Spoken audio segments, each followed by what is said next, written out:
அருட்பெருஞ்சோதி அருட்பெருஞ்சோதி தனிப்பெரும் கருணை அருட்பெருஞ்சோதி. எல்லா உயிர்களும் இன்புற்று வாழ்க, வள்ளல் மலரடி வாழ்க வாழ்க, கொல்லா விரதம் குவளை எல்லாம் ஓங்குக, நல்லோர் நினைத்த நலம் பெறுக, நன்றி நினைத்த எல்லோரும் வாழ்க இசைந்து. உலக மக்களே, அறிவார்ந்த அன்பர்களே, ஆண்மநேய ஒருமைப்பாடுடைய அன்பர்களே, அருட்பெருஞ்சோதி ஆண்டவருடைய திருவிளையாடல்களை பார்த்து கொண்டிருக்கிறோம். அருட்பெருஞ்சோதி ஆண்டவருடைய திருவிளையாடல் திருவற்பாவிலிருந்து நமது பிள்ளை பெருமான் அவர்கள் எப்படியெல்லாம் அருளியிருக்கிறார்கள் என்பதை நாம் ஒவ்வொரு பதிகத்திலிருந்தும் ஒவ்வொரு பாடல்களிலிருந்தும் பார்த்து கொண்டிருக்கிறோம். அருட்பெருஞ்சோதி ஆண்டவர் இந்த பிரபஞ்சம் தோன்றிய காலத்திலிருந்தே எத்தனையோ திருவிளையாடல்கள் செய்திருந்தாலும் கூட கலியுகத்தினுடைய கடைசி திருவிளையாடல் மிகவும் முக்கியத்துவம் வாய்ந்தது. காரணம், இந்த பிரபஞ்சத்தில் தோன்றிய 4 யுகங்களும் கிரேத யுகம், திரேத யுகம், துவார யுகம், கலியுகம், இந்த 4 யுகங்களிலுமே தோன்றிய சமயங்கள், மதங்கள், மார்க்கங்கள் எல்லாமே முடிவடைந்து விட்டன. காரணம், ஒரு யுகம் முடிந்தவுடனே அந்த யுகத்தில் தோன்றிய மார்க்கங்களும் சமயங்களும் முடிந்துவிடும். அதன் பிறகு அடுத்தபடியாக ஒரு யுகம் பிறக்கும்போது அதே போல வேறு மார்க்கங்களும் சமயங்களும் மார்க்கங்களும் தோன்றும். உதாரணத்திற்காக கிரேத யுகத்திலே கலங்க மார்க்கம், கிரேத யுகம் முடிந்தவுடனே அங்கே திருமாலுடைய அவதாரங்கள் 6 நடக்கிறது.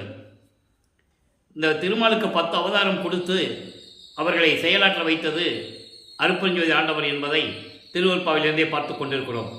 அப்போ அந்த கலங்க மார்க்கத்திலே, அதாவது கிரேத யுகத்திலே கலங்க மார்க்கம், கிரேத யுகம் முடிந்தவுடனே ஒவ்வொரு யுகத்திற்கும் ஆயுள் காலம் உண்டு. கிரேத யுகத்திற்கு 17,28,000 வருடங்கள். அந்த ஆயுள் காலம் முடிந்தவுடனே அந்த யுகம் அழிந்துவிடும். அடுத்து திரேத யுகம் ஆரம்பமாகிறது. திரேத யுகத்திலே திராவக மார்க்கம், திரேத யுகத்திற்கு 12,96,000 வருடங்கள். அந்த யுகம் முடிந்தவுடனே அந்த யுகத்திலே தோன்றிய சமயங்களும் மதங்களும் முடிவடைந்துவிடும், மார்க்கங்களும் முடிவடைந்துவிடும். அதன் பிறகு துவார யுகத்திலே நவநீத மார்க்கம், துவார யுகம் முடிந்தவுடனே கலியுகம் பிறக்கிறது. கலியுகத்திலே பஸ்ம மார்க்கம். இப்படி ஒவ்வொரு யுகத்திலுமே மார்க்கங்களும் சமயங்களும் மதங்களும் தோன்றி அந்த யுகங்கள் முடிந்தவுடனே எல்லாமே முடிவடைந்த நிலையில் இருக்கின்றன. அதுக்கு அடுத்தபடியாக சதுர் யுகம் பிறக்கிறது. சதுர் யுகத்திற்கு ஆயுள் காலம் இல்லை, ஏனென்றால் இது சுத்த சன்மார்க்க காலம். இதை வல்லற்பமானவர்கள் ஒளியுகம் என்று கூறுவார்கள். இந்த சதுர் யுகத்திலே வாழ்கின்ற மக்களுக்கு ஒரு ஆன்மீக மார்க்க வேண்டும். ஏற்கனவே காலங்காலமாக ஆண்டுகளாக யுகங்களாக சமயங்களையும் மதங்களையும் மார்க்கங்களையுடைய நெறிமுறைகளை எல்லாம் பின்பற்றி கொண்டு அந்த சமயங்களையும் மார்க்கங்களையும் மதங்களையும் உருவாக்கிய தலைவர்களை கர்த்தாக்களாக்கி உருவங்களாக்கி அதற்கேற்றபடி ஆலயங்களை அமைத்து வழிபட செய்து விட்டார்கள். இந்த நிலை மாற வேண்டும். அதற்காகவே அருட்பெருஞ்சோதி ஆண்டவர் சுத்த சன்மார்க்கத்தை உருவாக்கி அதை தன் மகன் கையில் கொடுத்து தன் மகனை இந்த பூலோகத்திற்கே ஒரு தாயின் வழியாக வருவிக்க செய்து உலக மக்களை எல்லாம் சுத்த சன்மார்க்கத்தில் சேர்த்து உலக மக்களெல்லாம் இன்புற்று வாழ வேண்டும், நோயற்ற வாழ்வில் வாழ வேண்டும், மரணமில்லா பெருவாழ்வில் வாழ வேண்டும் என்பதற்காகவே தன் அருளால் பெற்றெடுத்த ஒரு ஆண்மகனை செல்வப்பிள்ளை என்று பெயரிட்டு வளர்த்து கொண்டிருக்கிறார். இந்த நிலையில் பிரம்மன், திருமால், ருத்திரன், மகேசனுடைய ஆயுள் காலம் முடிந்தவுடன் இறுதியாக சதாசிவம் செய்து கொண்டிருந்த ஆட்சி காலத்தில் 51 ஆண்டுகள் பாக்கி இருக்கிறது, மீதம் இருக்கிறது. அந்த 51 ஆண்டுகளுக்கு பிறகு இந்த பிரபஞ்சத்தை இயக்குவதற்கு ஒரு ஆள் வேணும். அதற்காகத்தான் தனது மகனை அருட்பெருஞ்சோதி ஆண்டவர் 1823ஆம் ஆண்டு ஒரு திருவிளையாடலை தொடங்குகிறார். அப்படி தொடங்கப்பட்ட திருவிளையாடல் 30/1/1874 இரவு 12 மணி வரையிலும் நடக்கிறது. இந்த 51 ஆண்டு திருவிளையாடல்களை 8 ஆண்டுகளாக பிரித்து தனது மகனுக்கு எப்படியெல்லாம் அருளை கொடுத்தார் என்பதை தான் திருவற்பாவை பாடல்களில் இருந்து நாம் பார்த்து கொண்டிருக்கிறோம்.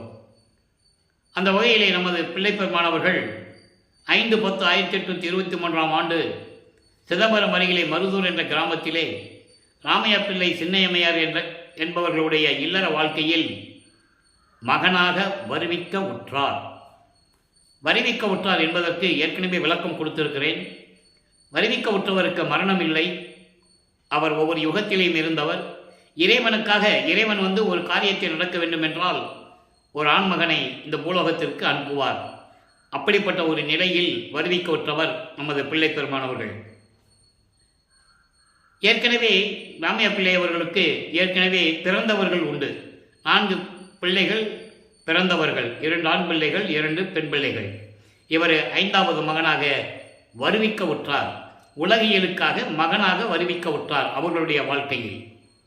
இந்த நிலையில் இருக்கும்போது வருவிக்க உற்ற பிறகு, வருவிக்க உற்றதுக்கு முன்னாலேயே ஒரு தாயின் கருவறையில் இருக்கும்போது திருவிளையாடல், இறைவனுடைய திருவிளையாடல் எப்படியெல்லாம் நடந்தது என்பதை பிள்ளை பெருமானவர்கள் நமக்கு தெளிவாக அருளி இருக்கிறார்கள். அந்த விளக்கத்தை முழுமையாக பார்த்து விட்டோம். அதனுடைய ஒரு சுருக்கம், நமது பிள்ளை பெருமானவர்கள் நமது குழந்தை இறைவன் அந்த தாயின் கருவறையிலே இருக்கும்போது, கருவறை இருட்டாகி இருக்கிறது என்று நினைக்கும்போது தன் தந்தையிடம் கூறும்போது அருட்பெருஞ்சோதி ஆண்டவர் தன் மகனுக்கு ஒளி காட்டியதையும், ஒளி என்பது வெளிச்சத்தை காட்டுறார். மகன் என்ன இருட்டா இருக்குது அப்படின்னு சொல்லும்போது அப்பா வெளிச்சம் காட்டுறார். பசி என்று கூறும்போது தன் மகனுக்கு அருள் அமுதம் ஊட்டியதையும், அமுதம் உண்டவர் அவர். நல்லா நீங்கள் கவனிச்சுக்கிட்டே வரணும். அமுதம் உண்டவர். அவருக்கு பசியெல்லாம் கிடையாது, தூக்கம் கிடையாது, பசி கிடையாது, எதுவும் கிடையாது. அப்போ அந்த தாயின் கருவறையில் இருக்கும்போது அருள் அமுதம், அப்போவே அருள் அமுதம் உண்டவர். அதன் பிறகு காற்று வரவில்லையே, உடம்பு புழுக்கமாக இருக்கிறது என்று கூறும்போது தன் மகனுக்கு தென்றல் காற்று, அமுத காற்று வீசியதையும் தெளிவாக நமக்கு குறிப்பிட்டிருந்தார்கள். அதன் பிறகு 10 மாதங்கள் அந்த தாயின் கருவறையிலே இருந்து இந்த மண்ணுலகத்தை தொடும்போது வானவர்களும் அதாவது பிரம்மன், திருமால் போன்றவர்களெல்லாம் எங்களை ஆளப்போகும் அருள் கடலை என்று வணங்குகிறார்கள். இந்த நிலை தொடர்ந்து கொண்டிருக்கும் போது 5 மாத குழந்தையாக நமது பிள்ளை பெருமானவர்கள் இருக்கும்போது சிதம்பரத்திற்கு ஒரு திருவிழாவுக்கு எடுத்து சொல்லுகிறார்கள். அங்கே சிதம்பர கோயிலிலே எல்லாரும் வழிபட்டு கொண்டிருக்கும் போது தனது மகனுக்கு மட்டும் அருட்பெருஞ்சோதி ஆண்டவர் வெளியாக காட்டுகிறார். எந்த விதமான உருவம் இல்லாமல், அதாவது பட்டாடை அணிந்து, அணிகலன்களை அணிந்து, கையில் ஆயுதம் இல்லாமல், எந்த விதமான உருவம் இல்லாமல் வெளியாக காட்டுகிறார் தன் மகனுக்கு என்பதை திருவருட்பா பாடலின் மூலமாக தெளிவாக பார்த்தோம். தில்லை தளத்திடையே திரை தூக்க தரிசித்த போது வேய்வகை மேல் காட்டாதே, எந்தனக்கே வெளியாய் காட்டிய மெய்வுறவா மெய்ப்பொருளே என்று கூறுவார். வேல்வகை மெய்வகை வேல் காட்டாதே என்பது இதான், உருவம் இல்லாமல். இப்போ எல்லாருமே நம்ம பார்த்துருக்கோம், சமயத்தினுடைய தலைவர்கள் யாரை உருவகப்படுத்தினாலும் உருவகப்படுத்தியிருப்பார்கள். சிவபெருமான் இருந்தாலும் சரி, திருமாலாக இருந்தாலும் சரி, மற்ற மதங்களை சார்ந்த தலைவர்களாக இருந்தாலும் சரி, உருவகப்படுத்துவார்கள். இந்த விதமான எந்த விதமான உருவம் இல்லாமல் தன் மகனுக்கு 5 மாத குழந்தையாக இருக்கும் போதே தில்லையிலே சிதம்பரத்திலே சிதம்பர ரகசியத்தை காட்டியவர்.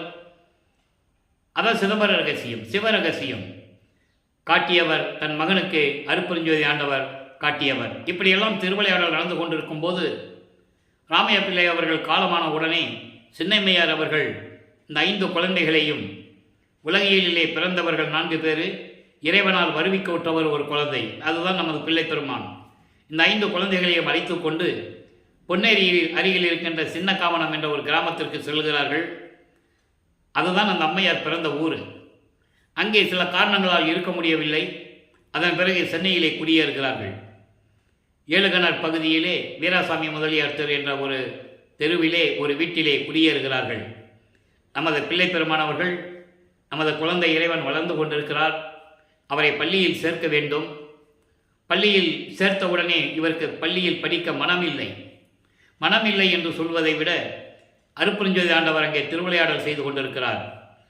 நான் ஏற்கனவே கூறியது போல தனது மகன் இந்த உலகியல் படிப்பை, இந்த சந்தை படிப்பை யாரிடமும் கற்கக்கூடாது என்பதும், தனது மகன் யாரையும் குருவாக ஏற்றுக்கொள்ளக்கூடாது என்பதும் இறைவனுடைய நினைவு.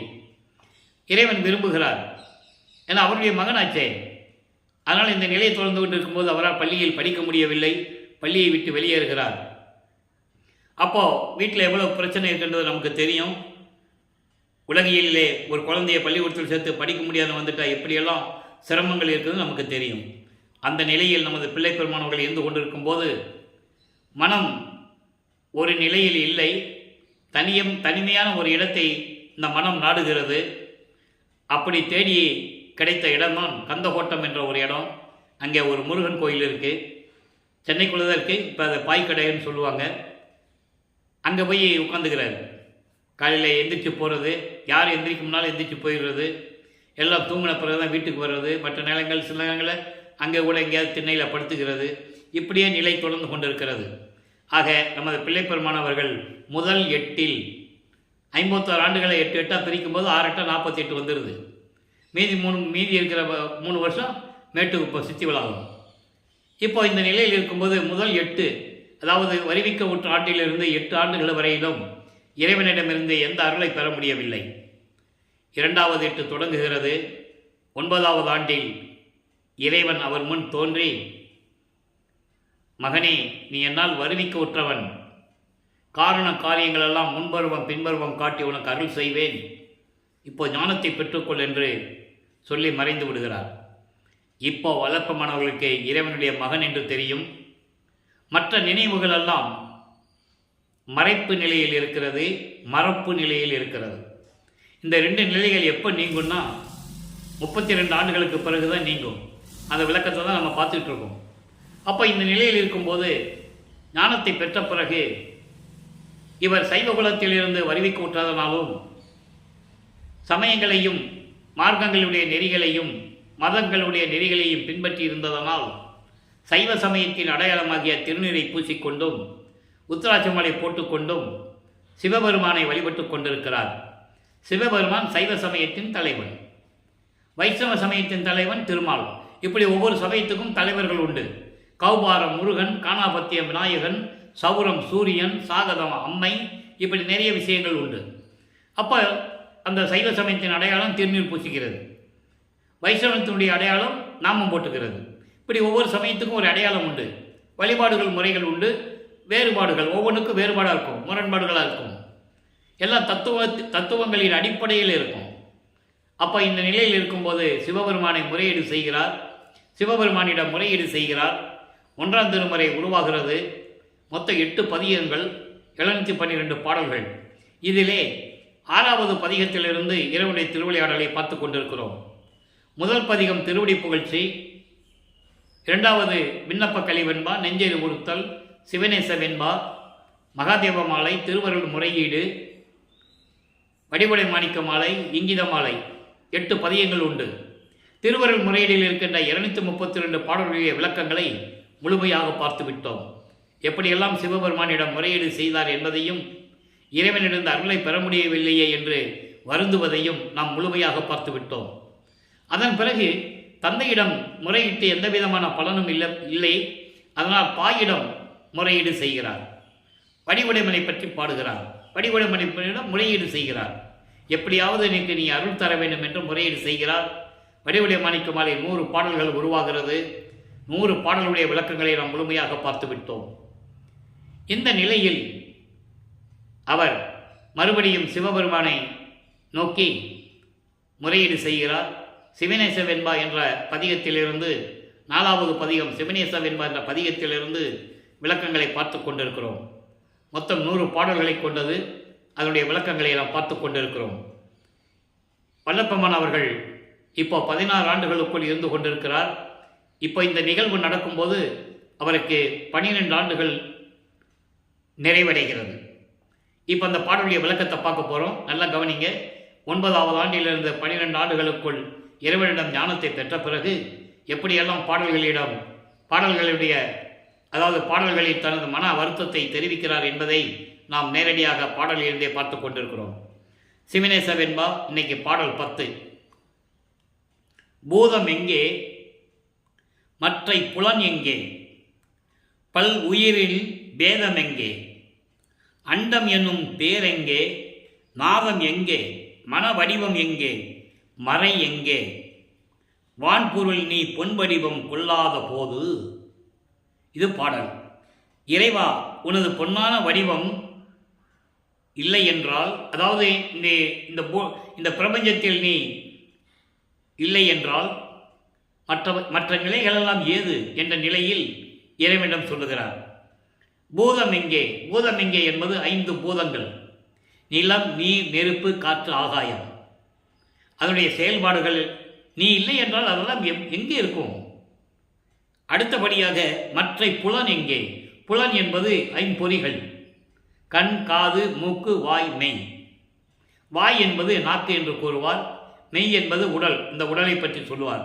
தோல், உடம்பு எல்லாமே அதில் அடங்கும். இந்த ஐம்பொறிகளும் புலன்களும் பூதங்களும் எப்படி உருவாகும் நீ இல்லை என்றால்? பல் உயிரில் பேதம் எங்கே?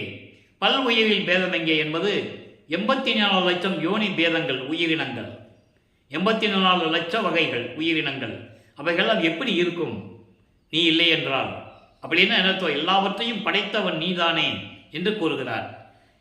அண்டம் என்னும் பேரெங்கே? அண்டங்கள் எங்கே? உலகங்கள் எங்கே? வெளிகள் எங்கே? எல்லாமே நீ இருந்ததனால் தானே இருந்தது. நாதம் எங்கே? நாதம் என்பது ஒளி, ஒளி என்பது சவுண்டு. விந்து என்பது ஒளி, அது லைட்டு. இதை சக்தியும் சிவனும் என்று கூட கூறுவார்கள். விந்து என்பது சிவமும், நாதம் என்பது சக்தி என்றும் கூறுவார்கள். ஏனென்றால் விந்தினுள் அடங்குது நாதம். நுண்ணுயிர் என்று கூட கூறுவார்கள். அப்படி அதெல்லாம் எங்கே? மன வடிவம் எங்கே? மன வடிவம் என்பது மனம் இருக்கும் நிலைகள் எல்லாம் எப்படி இருக்கும்? எல்லா உயிரினுடைய மனநிலைகள் எப்படி இருக்கும் நீ இல்லை என்றால்? மறை எங்கே? மறை என்பது வேதங்கள்: ரிக் வேதம், யசுர் வேதம், சாம வேதம், அதர்வண வேதம். வான் பொருள் நீ பொன் வடிவம் கொள்ளாத போது நீ இல்லை என்றால், உன் பொன்னான வடிவம், அந்த பொன் வடிவம் கொண்ட நீ இல்லை என்றால் இந்த பிரபஞ்சத்தில் இதெல்லாம் எப்படி இருக்கும்? மறைகள் எப்படி இருக்கும்? அண்டங்கள் எப்படி இருக்கும்? ஐம்பூதங்களும் பொறிகளும் புலன்களும் எப்படி இருக்கும்? இந்த பல் உயிர்கள் 84 லட்சம் வகையான உயிர்கள் எப்படி தோன்றியிருக்கும்? எனவே அப்படிப்பட்ட இறைவனே எனக்கு விரைவில் வந்து அருள்வாயாக என்று சொல்லி இந்த பாடலை நமக்கு அருளி இருக்கிறார்கள். இப்போ இந்த நிலையில் இருக்கும்போது எந்த விதமான இறைவனிடமிருந்து பதில் இல்லை, அருளையும் பெற முடியவில்லை என்ற காரணத்தினால் 13வது ஆண்டு தொடக்கத்தில், அதாவது வருவிக்க உற்று 13வது ஆண்டு தொடக்கத்தில் நமது குழந்தை இறைவன் பிள்ளைப்பெருமான் அவர்கள் தாங்கள் இருந்த அந்த ஏடுகணர் பகுதியில் இருந்து திருவொற்றியூருக்கு கால் வலிக்க நடந்து செல்கிறார். நல்லா கவனிக்கணும். கால் வலிக்க நடந்து சென்றேன் என்று கூறுவார், பாடலிலே உண்டு. கால் வலிக்க நடந்து சென்று அங்கே திருவொற்றியூரில் இருக்கின்ற தியாகராஜ பெருமானிடம் எப்படியெல்லாம் முறையீடு செய்கிறார் என்பதை இப்போ பார்த்து கொண்டிருக்கிறோம். 2ஆம் திருமுறை உருவாகிறது. 2ஆம் திருமுறையிலே மொத்தம் 113 பதிகங்கள், 1207 பாடல்களிலே இன்றைக்கு அதாவது 30வது பதிகத்தை பார்க்கிறோம். நெஞ்சு உறுத்த திருநேரிசை. நெஞ்சு உறுத்த திருநேரிசை என்பது மனதிடம் சொல்லுவது. மனம் ஒரு நிலையில் இல்லை, மனதை அமைதிப்படுத்த வேண்டும், அதாவது தான் ஒரு நிலையில் இருக்க வேண்டும் என்ற நிலையில் அவர் திருவொற்றியூர் செல்லுகிறார். அந்த நிலையில் இருந்து கொண்டு இந்த பாடலை பார்க்கிறோம். அது ஏற்கனவே நாம் 29 பதிகங்களுடைய பாடல்களை பார்த்திருக்கிறோம். அதனுடைய ஒரு சுருக்கத்தை சொல்ல நான் கடமைப்பட்டிருக்கிறேன். ஏற்கனவே பாடல் வாரியாக எல்லா விளக்கங்களையும் பார்த்து விட்டோம். அப்போ இந்த நிலையில் இருக்கும்போது சிவபெருமானை, தியாகராஜன பெருமானை பற்றி பாடும்போது திருவொற்றியூரிலே எந்த விதமான பலனும் கிடைக்கவில்லை. அதற்காக திருமுல்லை வாயில் சொல்லுகிறார். அங்கே இருக்கிற சிவபெருமான் பெயர் மாசிலாமணி. திருமுல்லை வாயில் பதிகம் என்றே அந்த பதிகம் இருக்கிறது. அற்புதமான பாடல்கள், அவ்வளவு விளக்கங்களும், இறைவனை உருகி உருகி பாடுவது, அதை பாடும்போது நமக்கே மனம் உருகும். அந்த நிலையில் அந்த விளக்கங்களை பார்த்தோம். என்னை இந்த பூலோகத்துக்கு வருவிக்க செய்துவிட்டு உனது மகன் என்றும் அறிவித்து விட்டு எந்த விதமான பலனையும் அருளையும் கொடுக்காமல் என்னை இந்த பாடுபடுத்துகிறாயே, நான் உன் மகன் அல்லவா, கால் வலிக்க நடந்து வந்து கொண்டிருக்கிறேனே, என்ன மகனே எப்படி இருக்கிறாய், என்ன வேண்டும் என்று ஒரு வார்த்தை கூட கேட்பதில்லை, வாயை மூடிக்கொண்டிருக்கிறாயே, ஊமையா நீ என்றெல்லாம் கேட்பார். அந்த நிலையில் தொடர்ந்து படும்போது திருமலை வாயிலுக்கு போயும் எந்த விதமான புரோஜனம் இல்லை. ஏனென்றால் இறைவன் தன் மகனை பக்குவப்படுத்துகிறார்.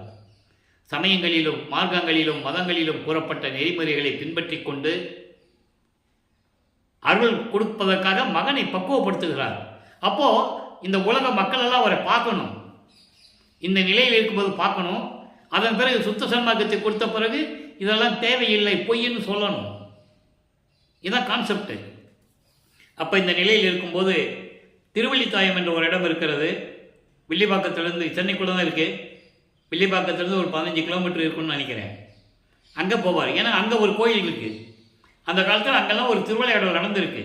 சிவபெருமானுடைய திருவிளையாடல் நடந்திருக்கு. அங்கே போவார். அங்கே போய் இறைவனை உருகி பாடுவார், மனம் உருகி பாடுவார். பெற்ற பிள்ளையை தெருவில் விட்டு விட்டானே என்று சொல்லி உன்னை இந்த உலகம் இழிவாக பேசுமே, உன்மேல் பழி சுமத்துமே, இந்த இழிச்சொல்லும் பழிச்சொல்லும் உன்னை சூழ்ந்துவிடக்கூடாது என்பதற்காகத்தான் நான் கால் வலிக்க நடந்து வந்து உன்னிடம் கெஞ்சி கேட்டுக்கொண்டிருக்கிறேன். விரைவில் வந்து எனக்கு அருள வேண்டும் அப்படியெல்லாம் சொல்லுவார். ஏன் எனக்கு ஒரு கந்த துணியை கூட நானும் கட்டிக்கிட்டு நிற்கிறேன் அப்படின்லாம் கேட்பார். இந்த நிலையில் இருக்கும்போது எந்த விதமான அருளையும் பெற முடியவில்லை என்று அங்கே திருவில்லை தாயத்துக்கும் திருமில்லை வாயிலுக்கும் இனிமேல் நான் வரமாட்டேன், என் தந்தையே, என்னால் நடந்து போக முடியல, கால் வலிக்குது, மன உளைச்சலாக இருக்குது, என்னால் ஒன்றும் பண்ண முடியல அப்படின்னு சொல்லிட்டு இனிமேல் வரமாட்டேன்னு சொல்லிட்டு வந்துடுவார். அதன் பிறகு மீண்டும் திருவொற்றியூர் செல்லுகிறார். அங்கே நெஞ்சுறுத்த திருநேரிசை உருவாகிறது. இன்னைக்கு 25வது பாடல். நல்ல கவனிங்க. ஏல குழலார் இடைக்கீழ்ப்படும் கொடிய ஞால கிடங்கரினை நம்பாதே, நீல மணிகண்டா என்று வந்து வாழ்த்தி நெஞ்சே, நாளும் பணிகண்டாய் அன்னேன் பதம். அன்னேன் பதம் என்பது இறைவன், அன்னேன் என்பது இறைவன். அப்போ மனதிடம் சொல்லுகிறார். இப்போ வல்லப்பமானவர்களுக்கு 16 ஆண்டுகள் ஆகிறது. இந்த பூலோகத்திற்கு ஒரு தாயின் வழியாக வருவிக்க உற்று 16 ஆண்டுகள் ஆகிறது. அப்போ 16 ஆண்டு ஒரு ஆண்மகனுக்கு மனநிலை எப்படி இருக்கின்றது நமக்கு தெரியும். எல்லாவற்றிலும் ஒரு பற்று இருக்கும். பணம், காதல், எல்லா விஷயமும் ஒரு பற்று இருக்கும் இல்லையா? அப்போ அந்த மனதை கட்டுப்படுத்த வேண்டும். மனதிடம் சொல்லுகிறார். எந்த நிலையில் சொல்லுகிறார்? ஏல குழலார் இடை கீழ்ப்படும் கொடிய ஞால கிடங்கு அறினை நம்பாதே. அதாவது அழகான மனமுடைய கரும் கூந்தலை உடைய அழகான பெண்களுடைய பார்வையில் சிக்கிக்கொண்டு அவர்களுடைய அழகில் மயங்கி அந்த பாதாள கிடங்கில், அதான் சொல்றாரு, இடைக்கீழ்ப்படும் அந்த பாதாள கிணற்றில், பாலும் கிணற்றில் விழுவது போல அந்த கிணற்றில் உலகினர் மயங்கி கிடக்கின்றார்கள். மனமே, நீ அப்படி இருக்கக்கூடாது சொல்றார். மனதிடம் சொல்கிறார், நீ அப்படி இருக்கக்கூடாது, நம்பாதே. அப்படிப்பட்ட பெண்களை எல்லாம் நம்பி அந்த காம வலையிலே சிக்கி துன்பப்படாதே எனது மனமே, நீல மணிகண்டா என்று வந்து வாழ்த்தி நெஞ்சே. நீல மணிகண்டா என்று சொல்லி நீ திருவொற்றியூருக்கு வந்து இறைவனை வாழ்த்தி வணங்குவாயாக எனது மனமே என்று கூறுகிறார். நீல மணிகண்டா என்பது நான் ஏற்கனவே கூறியது போல பார்க்கடலே, அதாவது அமுதம் வேண்டும். அரக்கர்கள் தேவர்களை துன்புறுத்துகிறார்கள். அப்போ தேவர்களுக்கு அமுதம் வேண்டும். அந்த அமுதம் உண்டாவதற்காக பார்க்கடலை ஒரு பாம்பை வைத்து மத்தாக வைத்து கடைகிறார்கள். அந்த பாம்பு ஒரு அரக்கன் குலத்தை சேர்ந்தவன். அமுதம் வருகிறது, பாம்பு அதில் விஷத்தை கக்குகிறது, உமிழ்கிறது. அப்போ என்ன செய்யுதுன்னு தேவர்கள்லாம் முடிச்சுக்கிட்டு இருக்கும்போது பிரம்மன் திருமால் எல்லாம் பார்த்துக்கிட்டு தான் இருக்காங்க, ஒன்றும் பண்ண முடியாது அவங்களால. அப்போ சிவபெருமான் அந்த விஷத்தை உண்டு இந்த கண்டத்தில் நீச்சி கொள்ளுகிறார். அந்த விஷம் நீல நிறமாக மாறுகிறது. அதனால தான் நீல மணிகண்டா என்ற பெயர் உண்டு. அப்படி நீல மணிகண்டா என்று பெயர் சொல்லி நீ இறைவனை வாழ்த்தி வணங்குவாயாக மனமே, நாளும் பணிகண்டாய். இறைவனுடைய திருவடியை தினமும் நீ போற்றி வணங்குவாயாக மனமே, இறைவனிடம் எல்லா அருளையும் பெற்றுக்கொள்ளலாம் என்று சொல்லி மனதை ஒரு நிலைப்படுத்துவதற்காக இந்த நிலையில் அவர் பாடலை அருளியிருக்கிறார்கள். அதை பார்த்து விட்டோம். இப்போ வல்லப்பெருமான் அவர்கள் இந்த பூலோகத்திற்கு வருவிக்க உற்று 14 ஆண்டுகள் முடிவடைந்து விட்டது. 2/8 முடிஞ்சிடுச்சு. 3வது 8 அடியெடுத்து வைக்கிறார். 3/24. 17வது ஆண்டிலிருந்து 24 ஆண்டுகளுக்குள் என்ன நடந்தது என்பதை 3ஆம் திருமறையில பாடலில் இருக்கின்ற அத்தனை பாடலுடைய விளக்கங்களை பார்த்து விட்டோம். 19 பதிகங்கள், 235 பாடல்கள். அந்த விளக்கங்களை நாம் ஏற்கனவே முழுமையாக பார்த்து விட்டோம். அதனுடைய ஒரு சுருக்கம். இப்போ ஆண்டுகள் உருண்டோடுகிறது. இவர் திருவொற்றியூருக்கு செல்லுகிறார். இப்போ நிலைகள் மாறுகிறது, காட்சிகளும் மாறுகிறது. இப்போ இறைவன் காட்சி கொடுக்கிறார். அதை பார்த்த உடனே இவருக்கு மனம் சந்தோஷத்தில் இருப்பார், மன மகிழ்ச்சியில் இருப்பார். இதுவரைக்கும் நடக்காத நிகழ்ச்சி, இப்போ காட்சி கொடுக்குறாரு. காட்சி கொடுக்குறதோடு சரி, ஏதாவது பேசுவார் அப்படின்னு பார்த்தா மறைஞ்சிடுவார். இந்த நிலை தொடர்ந்து கொண்டிருக்கிறது. அப்போ இவர் மனதில் ஒரு ஏக்கம் வருகிறது. நேராக போனாலும் பேசுறதில்லை, காட்சி கொடுத்துட்டு மறைஞ்சிடுறது. நம்ம போகாமல் நாரையையும் கிளிகளையும் தூது அனுப்பி பார்க்கலாம் என்று சொல்லி தன்னுடைய மனக்குமுறலை எல்லாம் நாரையிடம் கிளியிடமும் தூது சொல்லி அனுப்புவார். தியாகராஜ பெருமானிட்ட போய் இப்படியெல்லாம் உங்கள் மகன் வந்து அங்கே பாடலிலே சொல்லும்போது தன்னை ஒரு பெண்ணாக உருவகப்படுத்தி இருப்பார். எங்கள் தலைவி, இறைவன் வந்து தலைவன், இவர் தலைவி. அப்போ அப்படி சொல்லுவார், எங்கள் தலைவி உன்னையே நினச்சிட்டு இருக்கிறாப்புல, படுக்கிறது இல்லை, தூங்குறது இல்லை, சாப்பிட்றது இல்லை, குளித்து கூந்தல் முடிகிறது இல்லை, கூந்தலில் பூ சூடுறதில்லை, இப்படியெல்லாம் சொல்லுவார்.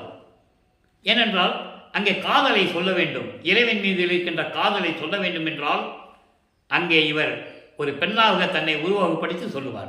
ஏனென்றால் ஒரு ஆணும் பெண்ணும் இருந்தால்தான் காதல் ருசிக்கும். அந்த நிலையில் அந்த பாடல்களை கொடுத்திருப்பார்கள். ஆக நீ போய் சொல்லுப்பா, இந்த மாதிரி நிலையில் நான் இருக்கிறேன், அவர் என்னை பூலோகத்துக்கு அனுப்பி வச்சுட்டு அவராட்டுக்கு இருக்கிறாரு, நேராக போனாலும் பேச மாட்டேன்றாரு, நீங்கள் போய் சொல்லு நாரே, நீ போய் சொல்லு நாரை அப்படி சொல்லி நாரையை தூது அனுப்புவார். நாரையும் கிளியும் நாட்டரும் தூது பதிகத்திலே எல்லா பாடலையும் பார்த்து விட்டோம். கிளிகளையும் தூது அனுப்புவார், எந்த விதமான வரிகள் இல்லை.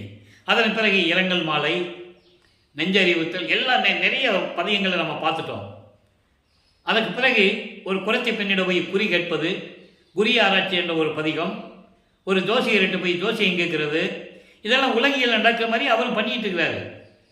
அப்போ அவருக்கு சுத்த சன்மார்க்கம் தெரியாது, அருப்பஞ்சோதி ஆண்டவர் யாருன்னு தெரியாது. சிவபெருமானை இறைவனாக ஏற்றுக்கொண்டு தலைவனாக ஏற்றுக்கொண்டு சிவபெருமானை வழிபட்டு கொண்டிருக்கிறார். சிவபெருமான் சைவ சமயத்தின் தலைவன். அந்த நிலையில் இருக்கும்போது 19வது பதிகம், இறுதி பதிகத்திலே காதல் மாட்சி என்ற பதிகம், அந்த பதிகத்திலே இவரை பார்த்து சிவபெருமான் இவரை பார்க்காமல், திரும்பி பார்க்காமல் எப்படி திரும்பி ஓடுகிறார் என்பதையும், அவர் ஓடியும் இவர் பின்னாலே ஓடிய ஓட்டத்தை பிடிக்க முடியவில்லையே என்பதையும் நாம் ஏற்கனவே பாடல்களினுடைய விளக்கங்களின் மூலமாக தெளிவாக பார்த்து விட்டோம். அன்பர்களே, ஏற்கனவே நான் கூறியது போல இங்கு கூறப்படுகின்ற கருத்துக்கள் எல்லாம் திருவொற்பாவில் இருக்கின்ற உண்மைகள், இறைவனாகிய அருட்பெருஞ்சாண்டவராகிய வல்லற்பெருமான் அவர்களுடைய பாடலுடைய விளக்கங்கள். அப்போ திரும்பி பார்க்காம ஓடுறாரு.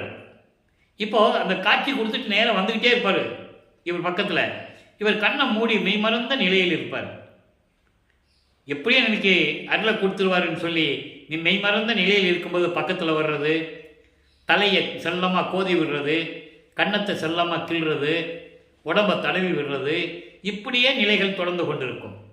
அந்த பாடல்கள் ரொம்ப இனிமையாக இருக்கும், ரொம்ப அருமையாகவும் இருக்கும். அந்த பாடல் விளக்கத்தில் பார்த்துட்டோம். இவர் திரும்பி என்ன இவ்வளோ நேரம் ஆகுது ஆளக்கானம்னு சொல்லி கண்ணை திறந்து பார்க்கும்போது அவர் இவரை பார்க்காமல், திரும்பி பார்க்காமல் ஓடுகிறார் என்று சொல்லுவார். ஒக்க ஓடினாலும் அவர் ஓட்டத்தை என்னால் பிடிக்க ஒண்ணாதே அப்படின்லாம் சொல்லுவார். நானும் தொடர்ந்து ஓடினா கூட அவர் ஓட்டத்தை பிடிக்க முடியாதே அப்படின்னு சொல்லுவார்.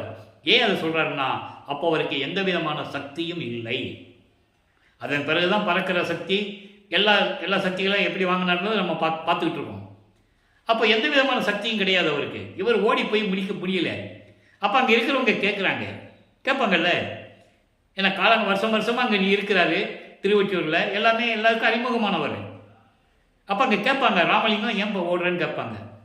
உலகியலிலே அவருக்கு இட்ட பெயர் ராமலிங்கம்.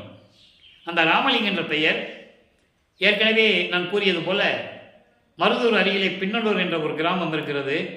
அவர் வரிவிக்க விட்ட கிராமம் மருதூர். அது பக்கத்தில் பின்னலூர்னு ஒரு ஊர் இருக்குது. அங்கே ராமலிங்கேஸ்வரர் கோயில்னு ஒரு கோயில் இருக்குது. அதான் ராமையா பிள்ளை அவருடைய குலதெய்வம். அங்கே தான் இவருக்கு ராமலிங்கன் பேர் வச்சு மொட்டை போட்டு காது குத்துனது, காது குத்தி கடுக்காம போட்டதெல்லாம் அங்கே தான். அப்போ அந்த கடுக்கானை யார் கழட்டுறது? சுத்த சன்மார்க்கம் வரும்போது அது அருட்பெருஞ்சாண்டவரே கழட்டுவார். திருட வேடத்தில் கழட்டுவார். அந்த நிகழ்ச்சியெல்லாம் நம்ம ஏற்கனவே பார்த்துட்டோம். இப்போது இந்த ராமலிங்கன் பேர் வந்தனால இது சொல்ல வேண்டிய கடமை இருக்கிறது. உலகியலிலே அவர்கள் வச்ச பேர் ராமலிங்கம். மக்களால் அழைக்கப்பட்டவர் திரு அருட்பிரகாச வள்ளலார். திரு அருட்பிரகாச வள்ளலார். ஆனால் அருட்பெருஞ்சாண்டவர் தன் மகனுக்கு வச்ச பேர் செல்வ பிள்ளை. செல்வ பிள்ளை. அதனால தான் பிள்ளை பெருமான் என்று கூறுவதுண்டு. அப்போ இந்த நிலையில் இருக்கும்போது இப்போ 4வது எட்டு 3வது எட்டு அந்த அதாவது முடிய போகிற நேரத்தில் சிவபெருமான் ஓடுறாரு. அங்கே இருக்கிறவங்க கேட்குறாங்க, ஏன்பா ஓடுற தெருவழியான்னு கேட்கும்போது சிவபெருமான் என்னை பார்த்து ஓடுறாரு, நான் பிடிக்க போகிறேன்னு சொல்லுவார். அப்போ அவங்க சொல்லுவாங்கல்ல, நம்மளே சொல்லுவோம்ல, என்னப்பா இதெல்லாம் கலியுகத்தில் இதெல்லாம் நடக்கிற காரியமா அப்படின்னு கேட்பாங்க. அப்போ கலியுகம் நடந்துகிட்டு இருக்கு. 1847ஆம் ஆண்டு இந்த நிகழ்வு நடக்கும்போது 1847ஆம் ஆண்டு வருவிக்க விட்டுறது 1823. இப்போ இவருக்கு 24 ஆண்டுகள் ஆகிறது. அப்போ 1847 1900 ஆண்டில் தான் கலியுகம் முடியுது. அப்போ இந்த நிலையில் இருக்கும்போது அவங்க கேட்கும்போது இவர் பதில் சொல்லுவார். அவங்க நிறைய கேள்விகள் கேட்பாங்க. அதுக்கு பாடலில் நிறைய விளக்கம் நம்ம சொல்லிட்டோம். இருந்தாலும் சுருக்கத்தை சொல்ல வேண்டியிருக்கு. சரி ராமலிங்கம், அப்படியே இருந்தால் கூட நீ அவனை பிடிச்சி என்ன பண்ண போகிற? அவனுக்கே சோறு இல்லை, பிச்சை எடுத்து சாப்பிட்டுட்டு இருக்கான்னு சொல்கிறாங்க. இருக்க இடம் இல்லை, சுடுகாட்டில் படுத்துருக்கிறான். உடம்பெல்லாம் எரிஞ்ச சாம்பலை, பிணத்தினுடைய சாம்பலை பூச்சிக்கிட்டு இருக்கான். உடம்பெல்லாம் நாருமே, மண்டை ஓடுகளை போட்டுட்ருக்கான். கழுத்தில் பாம்பு வேறு இருக்குது. நீ போய் கட்டி பிடிச்சா நெஞ்சில் இடிக்குமே அப்படின்லாம் சொல்லுவாங்க. இவர் அதுக்கெல்லாம் பதில் சொல்லுவார். இதுக்கு தனி பதியங்கள் உண்டு, 10 பாடல்கள். நீங்கள் என்ன சொன்னாலும் சரி, நான் இறைவன் மீது கொண்டுள்ள காதலை என்னால் மறக்க முடியாது. என்றாவது ஒரு நாள் நான் இறைவனுடைய அருளை பெற்று விடுவேன் என்ற நம்பிக்கை எனக்கு இருக்கிறது. அப்போ கூட அவர் சொல்ல முடியாது, நான் இறைவனால் வருவிக்க விட்டவன் அப்படின்னு சொல்ல முடியாது, சொல்லவும் கூடாது. அது இறைவனுடைய கட்டளை. அதனால இவரை சாதாரண மனுஷனாகவே நினச்சிட்டு இருக்காங்க. சாதாரண குழந்தையாக பிறந்து வளர்ந்துக்கிட்டு இருக்காருன்னு நினச்சிட்டு இருக்காங்க எல்லாருமே. அப்போ இந்த நிலையில் இருக்கும்போது இவர் பதில் சொல்லுவார், இறைவன் மீது கொண்டுள்ள காதலை நான் கனவில் கூட மறக்க முடியாது என்று சொல்லுவார். இந்த நிலை தொடர்ந்து கொண்டிருக்கிறது. இப்போ 3வது எட்டை முடிச்சிட்டாரு, 4வது எட்டுக்குள்ளே நுழைகிறாரு. 25வது ஆண்டிலிருந்து 32 ஆண்டுகளுக்குள் அந்த 8 ஆண்டுகளில் என்ன நடந்தது என்பதை 4ஆம் திருமுறையிலிருந்து நாம் எல்லா பாடலுடைய விளக்கங்களை பார்த்து விட்டோம். 8 பதியங்கள், 197 பாடல்கள், எல்லா பாடலுடைய விளக்கத்தை நம்ம பார்த்துட்டோம். அன்பு மாலை, அருட்பிரகாச மாலை, பிரசாத மாலை, ஆனந்த மாலை, பக்தி மாலை, சௌந்தரிய மாலை, அபராத மன்னிப்பு மாலை, அதிசய மாலை, இந்த 8 பதியங்கள் இருக்கின்ற விளக்கங்களை முழுமையாக பார்த்து விட்டோம். இப்போ நிலைகள் மாறுகிறது. இப்போ அவருக்கு சுத்த சன்மார்க்கம் இருக்கிறது தெரியும். அருட்பெருஞ்சோதி ஆண்டவர் தான் அவருடைய தந்தை என்பது தெரியும். இந்த நிலையில் இருக்கும்போது இவர் சமயங்களையும் மார்க்கங்களையும் மதங்களையும் நேசித்து கொண்டிருந்த நெறிமுறைகளை விட வேண்டும். சைவ சமயத்தின் அடையாளமாகிய திருநீரை பூசுவதை நிறுத்த வேண்டும். அங்கே அப்பாவே வந்து சொல்கிறாரு. இதை ஏன் வலியுறுத்தி சொல்கிறோம்னா, திருநீர் பூசுறது ஏன் சுத்த சன்மார்க்கத்துக்கு தேவையில்லைன்னு சொல்கிற விளக்கத்தை நம்ம சொல்லி ஆகணும். திருநீர் பூசுவது குற்றமல்ல. ஆனால் சமயங்களிலும் மதங்களிலும் மார்க்கங்களில் சொல்லப்பட்ட இருக்கும்போது அதை நீ பூசிக்கொள்ளலாம், தவறில்லை. ஏன்னால் அது சைவ சமயத்தின் அடையாளம். இப்போ சுத்த சன்மார்க்கத்தில் இருக்கும்போது திருநீர் என்பது சிலது மருத்துவத்துக்காக யூஸ் பண்ணுவாங்க. அந்த காலத்தில் கிராமங்களில் உண்டு, நானே பார்த்துருக்கிறேன். பசுமாட்டு சாணியில் எருக்க விதைகள்லாம் போட்டு ஆமணுக்கு விதைன்னு சொல்லுவாங்க. ஆமணுக்கு விதை இதெல்லாம் போட்டு ஒரு கண்ணுக்கு மை செய்வாங்க, திருநீரும் செய்வாங்க. அதை டப்பால் எடுத்து வச்சுருப்பாங்க. ஒத்த தளி வந்தாலும் சரி, தலைக்கு ஊற்றும்போது சளி பிடிச்சிக்கிட்டா சரி, பெண்கள் நிறைய யூஸ் பண்ணுவாங்க. நைட்டில் பூச்சிட்டு படுப்பாங்க, காலையில் தலைவலி விட்டுரும், மண்டையில் நீர் கோத்ததெல்லாம் வெளியே வந்துடும். இது மருத்துவ குணத்துக்காக செய்கிறது. ஆனால் அடையாளத்துக்காக செய்வதில்லை. சைவ சமயத்தில் அடையாளத்துக்காகவே திருநீரை பூசிக்கொள்வது. கோயிலில் கொடுப்பாங்க, வீட்டில் வச்சுருப்பாங்க. சிவபெருமானே முருகனையோ விநாயகனை பற்றி எல்லாம் பேசிட்டு நெத்தியில் ஒரு விபூதி பூசிக்குவாங்க, தவறில்லை. அது சமயங்களையும் மதங்களையும் மார்க்கங்களையும் சார்ந்தது. சுத்த சன்மார்க்கம் இதுக்கு அப்பாற்பட்டது. சமயங்களையும் மதங்களையும் மார்க்கங்களையும் சாராத ஒரு மார்க்கம் சுத்த சன்மார்க்கம். ரெண்டையும் போட்டு உழப்பிக்கிட்டு இருக்கக்கூடாது. அதுக்காக தான் முக்கியமாக சொல்ல வேண்டியிருக்கு. அவங்க அப்பாவே சொல்கிறாரு, பாடல் இருக்கு, யாரும் மறுக்க முடியாது, பாடல் இருக்கு. இவரும் திருநீர் பூசிட்டு இருந்தவர் தான். திருநீர் பூசணும், திருநீர் பூசாத நெற்றியை பார்க்காத, அப்படிலாம் சொல்லுவார். அது அந்த காலகட்டத்தில் இருக்கும்போது நடந்தது. அதே வளர்ப்பமானவர்கள் பூச வேண்டாம்னு சொல்லும்போது நம்ம ஏற்றுக்கணும். சுத்த சமார்க்கத்துக்கு தேவையில்லைன்னு சொல்லும்போது ஏற்றுக்கணும். முக்கிய தடைகள்னு சொல்கிறாரு, எதிரின்னு சொல்கிறாரு. பாடல் உண்டு, விண்ணப்பத்திலையும் இருக்கு. எல்லாமுடைய அற்புதஞ்சோதி அற்புத கடவுளே இது தொடங்கி எக்காலத்தும் சுத்த சன்மார்க்கத்தின் முக்கிய தடைகளிலே சொல்றார். சமயங்கள், மதங்கள், மார்க்கங்கள் என்பவற்றின் ஆசார சங்கற்ப விகற்பங்களும் வருணம் ஆசிரமம் முதலிய உலகாச்சார சங்கற்ப விகற்பங்களும் எங்கள் மனதில் பற்றா வண்ணம் அருள் செய்ய வேண்டும். அதான் சுத்த சன்மார்க்கம். அப்போ இந்த நிலையில் இருக்கும்போது இப்போ 4வது எட்டில் அடியெடுத்து வைக்கிறார். சமயங்களையும் மதங்களையும் மார்க்கங்களையும் துறந்து விட்டார். தேவையில்லை, விட்டுட்டார். திருநீர் பூசுவதை நிறுத்தி விட்டார். உத்தராட்சமாலை கழட்டி போட்டார். அப்போ சரியக்கிரிய யோகம் என்ற 12 நிலைகளையும் கடந்து வந்து விட்டார். அது சமயங்களையும் மதங்களையும் மார்க்கங்களையும் சார்ந்தது. நான் ஏற்கனவே கூறியது போல சரியை என்பது உருவ வழிபாடு, கிரியை என்பது அந்த உருவத்திற்கு. இது எல்லா சமயங்களிலும் உண்டு. அவங்கங்க தலைவர்களை அவங்கங்க கர்த்தாக்களை கும்பிடுவாங்க. இது நடைமுறையாக வந்துகிட்டு இருக்கு. அது அவங்களுடைய சுதந்திரம். அவங்க மதத்தை பின்பற்றுகிறார்கள், அவங்க நெறியை பின்பற்றுகிறார்கள். அது அவங்களுடைய சுதந்திரம். அப்போ இவர் சைவ சமயத்தை விட்டு வெளியே வரும்போது அதை விடணும், விட்டுட்டார். இப்போ சரியக்கிரி அந்த 12 நிலைகளையும் கடந்து விட்டால் இப்போ வெள்ளாடை, அதாவது வெள்ளாடை அணிவதற்கு முன்னால் ஒரு நிகழ்வு, திருமணம். அந்த திருமணம் ஏற்கனவே நிர்ணயிக்கப்பட்டது. எங்கே? விண்ணுலகத்திலே நிர்ணயிக்கப்பட்டுதான். இவர் வருவிக்க உற்ற குடும்பத்திலே அந்த தனக்கொடி அம்மையார் ஒரு பெண்ணாக அந்த குடும்பத்தில் பிறக்கிறார். அப்போ அந்த பெண்ணிற்கு இவர் தாய்மாமனாகிறார். நல்லா புரிஞ்சுக்கணும் நீங்க. அப்போ இந்த நிலையில் இப்படியே சுற்றிட்டு இருக்கிறானே, நம்ம குடும்ப வாழ்க்கையில் சொல்லுவாங்கல்ல, ஒரு பிள்ளை எந்த விதமான பொறுப்பு இல்லாமல் சுற்றிக்கிட்டு இருந்தா அவனுக்கு முதல்ல ஒரு கால் கட்டு போடணும்ப்பா, முதல்ல ஒரு கல்யாணம் பண்ணி வைக்கணும், அப்போ தான் அவன் திருந்துவான் அப்படின்லாம் சொல்லுவாங்க இல்லையா? அந்த நிலையில் இருந்து கொண்டு தான் இவருக்கு திருமணம் செய்யணும்னு சொல்கிறாங்க. இவர் இறைவனா உங்களுக்கு தெரியாது, இறைவனால் வருவிக்க விட்டுருவோன்னு யாருக்கும் தெரியாது. இந்த நிலையில் இருக்கும்போது இவர் முதல்ல கல்யாணம் வேண்டாம் தான் சொல்லுவார். அதன் பிறகு அவங்க அப்பா சொல்லணுமே, அருப்பறிஞாண்டவர் அனுமதி தரணுமே. அனுமதியை பெற்ற பிறகு ஒத்துக்கொள்ளுகிறார். திருமண ஏற்பாடுகள் நடந்து கொண்டிருக்கிறது. அந்த திருமண விழாவிலே மக்கள் மட்டுமல்ல, அங்கே வானவர்கள், தேவர்கள், பிரம்மன், திருமால் போன்ற பதத்தலைவர்கள், ரிஷிகள், முனிவர்கள் எல்லாம் அங்கே நிற்கிறாங்க இவரை வாழ்த்துவதற்கு. பாடல் உண்டு. அந்த விளக்கத்தை நாம் பார்த்து விட்டோம். சும்மா சொல்லலை, கற்பனை அல்ல, கதை அல்ல. அவர் சொன்ன விளக்கங்களை உங்களுக்கு நான் விளக்கமாக சொல்லிக் கொண்டிருக்கிறேன். இறைவனுடைய திருவிளையாடல் எப்படியெல்லாம் நடந்ததுன்னு புராணங்களிலும் மற்ற காவியங்களிலும் சொல்லப்பட்ட திருவிளையாடல்களை எல்லாமே சொன்னாங்க. ஆனால் திருவெற்பாவிலே இருந்த திருவிளையாடலை யாரும் சொல்லலை. நல்லா நீங்கள் புரிஞ்சுக்கணும். சொல்லியிருந்தால் மக்களுக்கு தெரிஞ்சிருக்கும். 202 வருஷமாக நமது பிள்ளைப்பெருமானவர் வருவிக்க விட்டு 202 ஆண்டு முடிஞ்சு போச்சு. இது வரைக்கும் இந்த மாதிரி திருவிளையாடல்களை மக்கள்கிட்ட சொல்லியிருந்தாங்கன்னா, வல்லப்பமன் இறைவனுடைய மகன், இறைவனால் வருவிக்க விட்டவர், ஏன் வருவிக்க விட்டார் என்ற நிலை மக்களுக்கு தெரிஞ்சிருக்கும். சொல்லாதனால தெரியல. அவர் ஒரு சாமியார்ன்ட்டாங்க. தமிழ் துறவின்னு சொன்னார்கள், ஞானி என்று சொன்னார்கள், சமூக சீர்திருத்தவாதி என்று சொன்னார்கள், பாடலாசிரியர் என்று சொன்னார்கள், கதையாசிரியர் என்று சொன்னார்கள். அதோடு நிப்பாட்டிக்கிட்டாங்க. அந்த நிலையை மாற்ற வேண்டும்.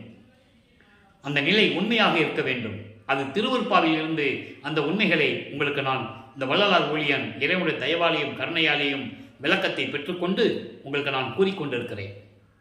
அப்போ இந்த நிலையில் இருக்கும்போது கல்யாண ஏற்பாடுகள் முடிஞ்சிருச்சு.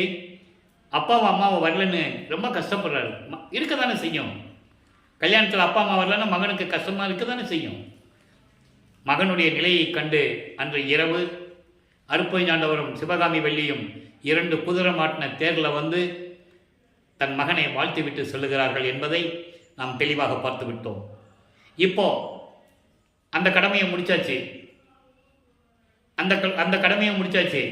சமயங்களையும் மதங்களையும் மார்க்கங்களுடைய நெறிகளை விட்டாச்சு. சரியக்கிரிய 14 நிலைகளையும் கடந்தாச்சு. இப்போ வெள்ளாடை அணிந்து இனிமேல் நான் எங்கேயும் போக மாட்டேன். திருவொற்றியூர் கூட போகிறதில்லை. ஏன்னா ஏற்கனவே திருவள்ளித்தாயத்துக்கும் திருமலை வயலுக்கும் போக முடியாதுன்னு சொல்லிட்டாரு. இப்போ நம்ம எங்கேயுமே போகிறதில்லைன்னு சொல்லி சென்னையிலே அவர் இருந்த வீட்டிலேயே ஒரு அறையை பூட்டி தாப்பா போட்டு உள்ளே உட்காந்துட்டார். இறைவன் வருவான், வரட்டும். ஏன்னா அவருக்கு தெரிஞ்சு போச்சு இல்லையா, நிலைகள் தெரிஞ்சு போச்சு. அதனால் இறைவன் வருவார் என்ற நம்பிக்கை அவருக்கு இருந்தது. அந்த நம்பிக்கை வீண் போகாமல் அருட்பெருஞ்சாண்டவர் தன் மகனுடைய நிலையை கண்டு விண்ணுலகத்திலிருந்து பூலோகத்திற்கு வந்து அவர் இருந்த தெருவில் இருக்கிற வீட்டிற்கு தெரு வழியாக கால் வலிக்க நடந்து வந்து அந்த கதவை திறந்து ஒரு காலை உள்ளே வச்சு ஒரு காலை வெளியே வச்சு எப்படி அருளை கொடுத்தார் என்பதெல்லாம் சொல்லிட்டாரு பாட்டு பார்த்துட்டு. ஏன் ஒரு காலை உள்ளே வச்சு ஒரு காலை வெளியே வச்சு மகனை கூப்பிட்டாருன்ற விளக்கத்தையும் நம்ம பார்த்துட்டோம். வீட்டுக்குள்ளே போயிட்டு வந்து கூப்பிடுவார், வீட்டுக்குள்ளே வாங்கன்னு கூப்பிடுவார், வாங்கப்பா வீட்டுக்குள்ளே வாங்கப்பா அப்படின்னு கூப்பிடுவார். பரவாயில்ல மகனே, நான் இங்கேயே இருக்கிறேன், வா நீ வா. ஏன்னா போயிட்டாருன்னா பூட்டிக்குவார். இப்போ இவரும் வெளியே போக முடியாது. இப்போ 32 ஆண்டுகள் தான் முடிஞ்சிருக்கு. 51 வருஷத்தில் 32 ஆண்டு முடிஞ்சிச்சுன்னா நீ 19 வருஷம் பாக்கி இருக்கு. அப்போ இன்னும் திருவிளையாடல் நிறைய செய்யணுமே, இன்னும் நிறைய வேலைகள் இருக்க. அதனால் அப்படியெல்லாம் இருந்து அவர் எல்லாரிலையும் கொடுப்பார். ஏம சித்தியை பெற்றுக்கொண்டார், தத்துவங்களை கடப்பதை பெற்றுக்கொண்டார், தத்துவ சித்தி எல்லாத்தையும் வாங்கியாச்சு. இப்போ சாகா கல்வியை கற்றுக்கணும், சுத்த சன்மார்க்கத்தை வாங்கணும். அப்போ இவர் அண்டங்களை கடந்து வெளிகளை கடந்து தத்துவங்களை கடந்து எல்லாம் போகணும், அப்படியே பறந்து போகணும், அண்டங்களை கடந்து போகணும், சுத்த சிவஞான வெளிக்கு போகணும். கடவுள் நிலை அறிந்த அம்மையமாகக்கூடிய நிலை அது 16வது நிலை, ஞானத்தில் ஞானம். 13வது நிலை திரையோதச நிலை, ஞான சரியை, அதான் மரணமில்லா பெருவாழ்வு. அதன் பிறகு ஞான கிரியை, ஞானத்தில் யோகம், ஞானத்தில் ஞானம். அப்போ இந்த நிலைகளை கடந்து போகணும். இப்போ வல்லப்பமானவர்கள் 5வது எட்டில் இருந்து கொண்டிருக்கிறார். 33வது ஆண்டிலிருந்தே 40 ஆண்டுகளுக்குள் என்ன நடந்தது என்பதை ஏற்கனவே நாம் பாடல்களின் மூலமாக அத்தனை பாடலுடைய விளக்கங்களையும் பார்த்து விட்டோம். அதனுடைய ஒரு சுருக்கம், எப்படி முதலாக இறைவனிடம் ஞானத்தை பெற்ற பிறகு 13வது ஆண்டில் எப்படி திருவொற்றியூருக்கு கால் வலிக்க நடந்து சென்றாரோ, அதே போல நமது இறைவன் அருட்பெருஞ்சோதி ஆண்டவராகிய வல்லற்பமானவர்கள் 33வது ஆண்டில் பறந்து செல்லுகிறார். அங்கே நடந்து போனார். இங்கே சுத்த சன்மார்க்கத்தை வாங்குவதற்காக அண்டங்களை விட்டு தத்துவங்களை கடந்து பூதங்களை கடந்து பொறிகளையும் புலன்களையும் அந்த கரணங்களையெல்லாம் கடந்து மேலே சென்று கொண்டிருக்கிறார். வெளிகளை கடந்து செல்லும்போது அழகாக சொல்லுவார், பரவெளி, பரம்பரவெளி, பராபரவெளி, பெருவெளி, பெருசுகவெளி, இந்த வெளிகளெல்லாம் கடந்து வெட்ட வெளியில் சுத்த சிவஞான வெளியில் இருக்கின்ற சத்தியஞான சபைக்கு சென்று கொண்டிருக்கிறார். அங்கே ஒரு சத்தியஞான சபை இருக்குது. அந்த சபையினுடைய வடிவம் தான் இவர் இங்கே நமக்கு அருளியது. பூலோகத்திலே வடலூரிலே இறைவனால் அருளப்பட்டது. இந்த பிரபஞ்சத்திலேயே இறைவனால் அருளப்பட்ட ஒரே இடம் வடலூர் சத்தியஞான சபை என்பதை நீங்கள் புரிந்து கொள்ள வேண்டும். அப்போ பறந்து போய்கிட்டு இருக்கிறாரு. போனால் சத்தியஞான சபை தெரியுது. அங்கே போகிறாரு, ஆச்சரியப்படுறாரு. அங்கே தேவர்கள்லாம் நிற்கிறாங்க வெளியே. முதல்ல தேவர் கூட்டம் நிற்கிது. 18 கூட்ட தேவக்கூட்ட தலைவர்கள், நவநிலை தலைவர்கள் எல்லாம் நிற்கிறாங்க. அதுக்கப்புறம் பிரம்மன், திருமால், ருத்திரன் அவங்க நிற்கிறாங்க. இந்திரன் நிற்கிறான் கூட. சபைக்குள்ளே போக முடியாது. முதல் படியிலே கூட அவங்க நிற்க முடியாது, கீழே தான் நிற்கணும். சபையில் என்ன நடந்தாலும் இவங்க இருந்து தான் பார்க்கணும், யாராக இருந்தாலும் சரி. அப்போ இவர் போகும்போது அப்படி ஒரு மாதிரி பார்க்குறாரு தேவர்களை.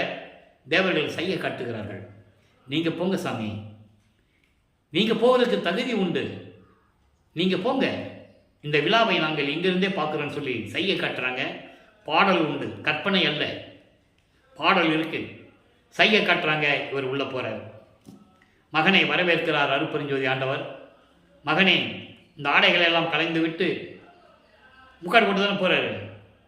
புனித நீராடி புத்தாடை அணிந்து அணிகலன்களை எல்லாம் அணிந்து மங்கள கோலத்துடன் வருவாயாக. 2.5 நாளிகை பாக்கி இருக்கிறது. 2.5 நாளிகை என்பது 1 மணி நேரம், ஒரு நாளிகை என்பது 24 நிமிடம்.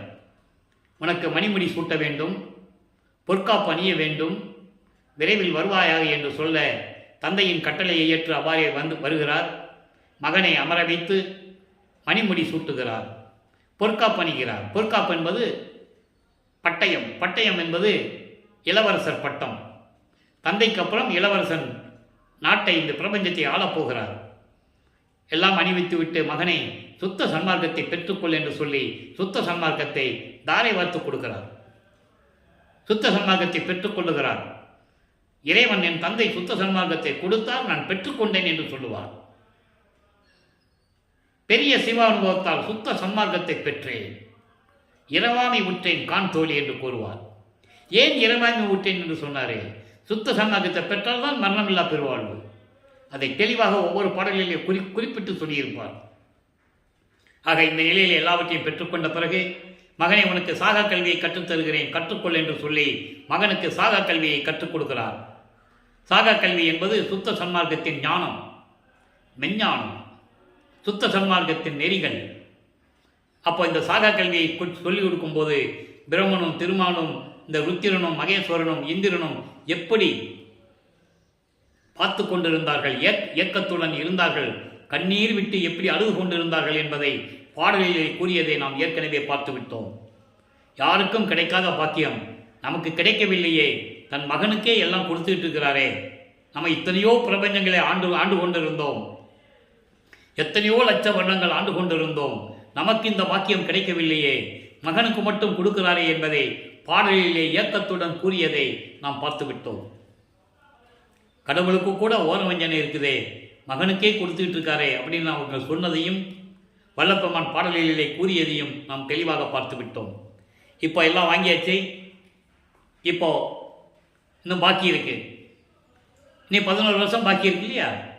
அப்போ இவர் பூலோகத்துக்கு திரும்புகிறார், கருங்குழியிலே உறைவிடமாக கொண்டுள்ளார். அங்கே எப்படி வந்தார் என்பதையும் நாம் ஏற்கனவே பார்த்து விட்டோம். அங்கே 9 ஆண்டுகள் இருந்த வரையில் அருப்பஞ்சாண்டவரும் அதாவது தந்தையும் மகனும் எப்படி உரையாடினார்கள், இவர் எப்படியெல்லாம் அருளை மீதம் இருக்கின்ற அருளையெல்லாம் பெற்றுக்கொண்டார் என்பதை எப்படி உலக மக்களுக்கு தெரிவித்தார் பாடல்களின் மூலமாக என்பதை நாம் தெளிவாக பார்த்து விட்டோம். இப்போ வல்லப்பெருமானவர்கள் 48 ஆண்டுகளுக்குள் இருந்து கொண்டிருக்கிறார். இப்போ லைவாக பார்த்துக்கிட்டு இருக்கோம். இப்போ தந்தையிடமிருந்து ஜீவகாருண்ய ஒழுக்கத்தை பெற்றுக்கொண்டார். அதை உலக மக்களுக்கு சொல்ல வேண்டும். ஜீவகாருண்ய ஒழுக்கம் என்பது 7 பிரிவுகள் கொண்டது. பசி, பிணி, தாகம், இச்சை, எளிமை, பயம், கொலை. பசியும் கொலையும் பரஜீவகாருண்யம், இதெல்லாம் அபரஜீவகாருண்யம். இந்த விளக்கத்தை எல்லாம் நாம் ஏற்கனவே பதிவிலே போட்டிருக்கிறோம். ஒரு 10 நாளைக்கு முன்னால் போட்டிருப்போம், நீங்கள் பார்த்துக்கலாம். அப்போ இந்த நிலையில் இருக்கும்போது ஜீவகாருண்ய ஒழுக்கம் உருவாக வேண்டும் என்றால் ஒரு தர்மசாலை வேண்டும். அப்போ ஏற்கனவே பாரதிபுர மக்களிடம் பேசியபடி அந்த இடத்தை பெற்றுக்கொண்டு வல்லப்பெருமான் அவர்கள் கருங்குழியிலிருந்து விடைபெறுகிறார். தான் இருந்த இடத்திற்கு ஒரு பெயர் வர வேண்டும் என்பதற்காக, ஒரு பெயர் நிலைக்க வேண்டும் என்பதற்காக தண்ணீரால் விளக்கரித்த இல்லம் என்ற ஒரு பெயரை ஏற்படுத்திவிட்டு அங்கிருந்து கிளம்பி ஒரே நாளிலே தர்மசாலையை நிறுவுகிறார். 23/5/1867 தர்மசாலையை நிறுவி அன்றைய அணை அடுப்பை மூட்டி பசியோடு வருகின்றவர்களுக்கு பசியை போக்கிக் கொண்டிருக்கிறார். நம்மளையெல்லாம் படைத்து காத்து கொண்டிருக்கின்ற அருப்பெருஞ்சோதி ஆண்டவராகிய வல்லப்பெருமான் அவர்கள். நல்லா கவனிச்சுக்கணும். நீங்கள் இப்போ யார் படைச்சிக்கிட்டு இருக்காங்க இந்த பிரபஞ்சத்தையும் உயிரினங்களையும்? வல்லப்பெருமானவர்கள். 30/1/1874 இரவு 12 மணியிலே தந்தையிடமிருந்து பெற்ற பிறகு இந்த பிரபஞ்சத்தை இயக்குவது நமது பிள்ளைப்பெருமானவர்கள் என்பதை நான் பதிவு செய்ய கடமைப்பட்டிருக்கிறேன். பிரம்மன் கிடையாது, திருமால் கிடையாது, யாருமே கிடையாது. அவங்கெல்லாம் பதவி செய்தார்கள், பதவி பெற்றிருந்தார்கள், ஆட்சி செய்தார்கள், பதவியை இழந்து விட்டார்கள். இப்போ சும்மா இருக்காங்க, அவ்வளோதான் விஷயம், வேறு ஒன்றும் இல்லை. அதை பாடலில் சொல்லியிருக்காரு. அவங்கெல்லாம் எங்கே இருக்கிறாங்க, எப்படி இருக்கிறாங்கன்னு சொல்லியிருக்கிறாரு. அந்த விளக்கத்தை எல்லாம் நம்ம ஏற்கனவே பார்த்துட்டோம். சும்மா இருக்கிறாங்க, அவ்வளோதான். அப்போ இந்த நிலையில் இருக்கும்போது, தர்மசாலையில் இருக்கும்போது 1869 நீதிமன்றத்திலே வழக்கு வந்தது. ஆறுமுக நாவலார் வழக்கு தொடர்ந்தார். அந்த வழக்கை எப்படி முறியடித்தார் என்பதை விளக்கங்களை எல்லாம் நாம் தெளிவாக பார்த்து விட்டோம். அங்கே நீதிபதிக்கு இவர் காட்சி கொடுத்ததையும், நீதிபதி எழுந்து நின்றார். நீதிபதி எழுந்து நின்றதனால் எல்லாரும் எழுந்து நின்றார்கள். அப்போ நீதிபதி இவர் காட்சி கொடுத்தவுடனே உணர்கிறார். விசாரணை நடக்கிறது. எல்லாவற்றையும் உணர்ந்து திருவற்பாவை மறுப்பா என்று அறிவிக்க முடியாது என்ற மகத்தான ஒரு தீர்ப்பை அளிக்கிறார். அந்த தீர்ப்பை பெற்றுக்கொண்டு நமது பிள்ளைப்பெருமானவர்கள் தர்மசாலையிலே வந்து அமர்கிறார்கள். இங்கே உத்தர சிதம்பர மாலை உருவாகிறது. சமாதி வற்புறுத்தல், நடராஜபதி மாலை, சத்குருமணி மாலை, எல்லா பாடலுடைய விளக்கங்களையும் நாம் தெளிவாக பார்த்து விட்டோம். நடராஜபதி என்பது வேறு, நடராஜன் என்பது வேறு என்ற விளக்கத்தையும் பார்த்தோம். நடராஜன் சைவ சமயத்தினுடைய தலைவன், கர்மசித்தர்களை சேர்ந்தவன். அதனால் நடராஜபதினு சொன்ன உடனே நடராஜன்கிட்ட போயிடக்கூடாது. அது வேறு இது வேறு என்பதை வேறுபடுத்தி காட்டியதை, அந்த விளக்கத்தை முழுமையாக பார்த்து விட்டோம். அருப்பெருஞ்சோதி நடராஜபதியை என்று கூறுவார். சிதம்பரத்தில் போய் அருப்பெருஞ்சோதி சொல்ல முடியாது. போகிறவங்க வேணால் நீங்கள் சொல்லி பாருங்கள் என்ன நடக்குதுன்னு பாருங்கள். நடராஜனும் நடராஜபதி ஒன்றுன்னா அங்கே அருப்பெருஞ்சோதி சொல்லணும்ல. அருப்பெருஞ்சோதி தனிப்பெருங்க அருப்பெருஞ்சோதி போர்டு எழுதி போட்டுக்கணும்ல. ஒன்றுன்னா செய்யணும்ல. அங்கே முடியாது. அவங்க உயிரே போனாலும் அருப்பெருஞ்சோதி சொல்ல மாட்டாங்க. அவ்வளோ உறுதியோடு இருப்பாங்க. அவங்க வெறியில், அவங்க சமய நெறியிலையும் அந்த வெறியோடு இருப்பாங்க. எக்காரணத்தை கொண்டு சொல்ல மாட்டாங்க. ஆனால் நம்மால் இங்கே வடலூர் வர்றவங்க பெருமையாக சொல்லுவாங்க, நான் சிதம்பரத்துக்கு போயிட்டு வந்தேன்னு. ஏன் இதை சொல்கிறோம்னா வேறுபாடை உணர்ந்துக்கணும். வல்லப்பம்மன் சொன்னது தான், நம்ம சொல்கிறது இல்லை. வல்லப்பம்மன் சொன்ன வேறுபாடுகளையும் அந்த முரண்பாடுகளையும் உணர்ந்துக்கணும். நடராஜனை கும்பிடுறதுல தவறு இல்லை. அது வேறு சமயத்தை சார்ந்தது, வேறு மதத்தை சார்ந்தது, வேறு மார்க்கத்தை சார்ந்தது. ஆனால் சுத்த சன்மார்க்கத்தில் இந்த சமயங்களும் மதங்களும் மார்க்கங்களும் இல்லை. இடைத்தரகர்கள் இல்லை, ஆராதனை இல்லை, அபிஷேகம் இல்லை, எதுவுமே கிடையாது, அர்ச்சனை கிடையாது. அப்போ வேறுபாடு இருக்கிறது நீங்கள் புரிஞ்சுக்கணும். இதுதான் சங்கற்ப விகற்பங்கள். பெருமான் சொன்ன சங்கற்ப விகற்பங்கள். ஆக இந்த நிலையில் இருக்கும்போது, இப்போ சமயங்களிலும் மதங்களிலும் மார்க்கங்களில் இருக்கும்போது எந்த நிலையில் இருந்தார் என்பதையும், சுத்த சன்மார்க்கத்தை பெற்ற பிறகு எந்த நிலை தனக்கு வந்தது, எப்படி லாபம் கிடைச்சதுன்னு சொல்லுவார் பேருபதேசம் பண்ணும்போது. அந்த விளக்கத்தை நம்ம பின்னால் பார்க்க போகிறோம். இப்போ மாயை வலிக்க அழுங்கள் என்ற பதிகத்திலே இன்னைக்கு 10வது பாடல். நான் சமயங்களிலும் மதங்களிலும் மார்க்கங்களில் இருக்கும்போது ஏற்பட்ட மாயைகளையும் மயக்கங்களையும் நீக்க வேண்டும். நான் அங்கே இருக்கும்போது எப்படிலாம் இருந்தேன்னு இங்கே சொல்லுவார். நல்லா கவனிங்க. இருளையே ஒளி என மதித்திருந்தேன். இருட்டா இருக்கு, ஆனால் வெளிச்சமாக இருக்குன்னு நினச்சிக்கிறது. அந்த நிலையில் அவர் இருந்திருக்கிறார். அறியாமையில் இருந்து கொண்டிருந்தேன் என்று சொல்லுகிறார். அறியாமையில் இருந்தேன், அறிவில்லாமல் இருந்தேன், சமயங்களிலும் மதங்களிலும் மார்க்கங்களில் இருக்கும்போது இந்த நிலையில் நான் இருந்தேன் என்று சொல்லுகிறார். இருட்டை வெளிச்சம் என்று நான் நினைத்து கொண்டிருந்தேன். அப்போ எப்படி என்ன அர்த்தம்? நான் அந்த நிலையில் இருந்து கொண்டிருந்தேன், அறியாமையில் இருந்தேன் என்று சொல்லுகிறார். இச்சையே பெருவிச்சை என்று அளந்தேன். அதாவது உலக விஷயங்கள் இருக்குல்ல, உலக விடயங்கள், மண்ணாசை, பெண்ணாசை, பொன்னாசை, அதுதான் நமக்கு இருக்கிற பெரிய பாக்கியம் என்று நான் நினச்சிக்கிட்டு இருந்தேன். வாடினேன். அலந்தன் என்பது வாடினேன். அதை நினச்சிக்கிட்டு துன்பப்பட்டு கொண்டிருந்தேன். மருளையே தரும் மனக்குரங்கோடு வனமெல்லாம் சுழன்று இனமென திரிந்தேன். வனம் என்பது காடு. காட்டில் குரங்குகள்லாம் என்ன ஆகும்? கூட்டத்தோட கூட்டமாக சேர்ந்து ஒவ்வொரு கூட்டமாக மரத்துக்கு மரம் தாவி சென்று கொண்டு இருக்கும். அதுபோல என் மனம் இருந்தது. தாவி செல்லுகின்ற குரங்கு போல, காடுகளிலே தாவி தாவி செல்லக்கூடிய குரங்குகள் போல எனது மனம் அலைவாய்ந்து கொண்டிருந்தது. எப்போ? சமயங்களையும் மதங்களையும் மார்க்கங்களையும் சார்ந்து இருந்த போது. அடுத்து சொல்றாங்க, பொருளை நாடும் நற்புந்தி செய்து அறியேன். மெய்ப்பொருளை அறிவதற்கு, இறைவன் யார் என்ற நிலையை அறிந்து கொள்வதற்கு அப்போ எனக்கு புத்தி இல்லை. எப்படி புத்தியை பயன்படுத்த வேண்டும் என்று எனக்கு தெரியவில்லை. பொதுவிலே நடம்புரிகின்றோய், சத்தியஞான சபையிலே திருவிளையாடல் செய்து கொண்டு அருள் நடனம் செய்து கொண்டிருக்கின்ற என் தந்தையே, உந்தன் அருளை மேவுவதற்கு என் செய்ய கடவேன். அப்படிப்பட்ட இறைவனே, அருட்பெருஞ்சோதி ஆண்டவரே, உன்னுடைய முழுமையான அருளை பெறுவதற்கு நான் என்ன செய்ய வேண்டும்? விரைவில் வந்து எனக்கு அருள வேண்டும். அப்படியெல்லாம் சொல்லுவார். இந்த நிலை முடிந்த பிறகு இதே நிலைகளை பிள்ளை பெருமான் விண்ணப்பத்தை கூறுவார். 20வது பதிகம் பிள்ளை பெரு விண்ணப்பம் 54வது பாடல். ஏன் இதை இப்போ இந்த நிலையில் கூறுகிறோம் என்றால், சமயங்களிலும் மதங்களிலும் மார்க்கங்களில் இருக்கும்போது அவர் நிலை எப்படி இருந்தது என்று உலக மக்களுக்கு தெரிய வேண்டும். நாம் ஏற்கனவே படிப்படியாக எல்லா பாடல்களையும் விளக்கங்களை பார்த்துட்டு வரோம். அந்த விளக்கத்துடைய முழுமையான ஒரு தீர்வு பிள்ளை பெரு விண்ணப்பம் 54வது பாடல். நல்ல கவனிங்க. எளியரை வலியார் அடித்த போது, அதாவது பலமே இல்லாதவன் ஒருத்தன், பாவம் அப்புறாணியா இருக்கான், அவனால் ஒன்றுமே பண்ண முடியாது, பயந்த சுபாவம் கொண்டவன், அவனை வந்து ஒரு திடகார்த்தமானவன் வந்து அடித்தா எப்படி இருக்கும்? ஒன்றுமே பண்ண முடியாது பாவம். அவன் பலம் இல்லாதவன், ஒரு அப்பாவி, அவனை வந்து ஒரு ரவுடி, ஒரு முரட்டுத்தனமாக இருக்கிறவன் வந்து அடித்தான்னா அதை பார்த்து, அப்படியெல்லாம் அடிக்கும்போது நான் பார்த்தபோது என் மனம் கலங்கிய கலக்கம். என் மனம் கலங்கிச்சே, அந்த கலக்கம் எப்படி இருந்தது தெரியுமா? அந்த கலக்கம் தெளிய வைக்கிறதுக்கே நான் எப்படி சொல்லுவேன் அதை? அப்படி கலங்கிட்டு இருந்தேன். அந்த மனம் கலங்கின கலக்கம் தெளிவடி வருவதற்கு, நான் அதிலிருந்து மீண்டு வருவதற்கு நான் எப்படி சொல்கிறது? என்னால் எதுவுமே சொல்ல முடியல. திருவுள்ளம் அறியுமே எந்தாய், உன்னுடைய உள்ளம்தான் தெரியுமே என்னை பற்றி நான் எப்படி இருந்தேன்னு. என் தந்தையை உனக்கு தெரியுமில்ல. அடுத்து, கலியரை கண்டு பயந்த என் பயந்தான் கடலினும் பெரிது கண்டாய்.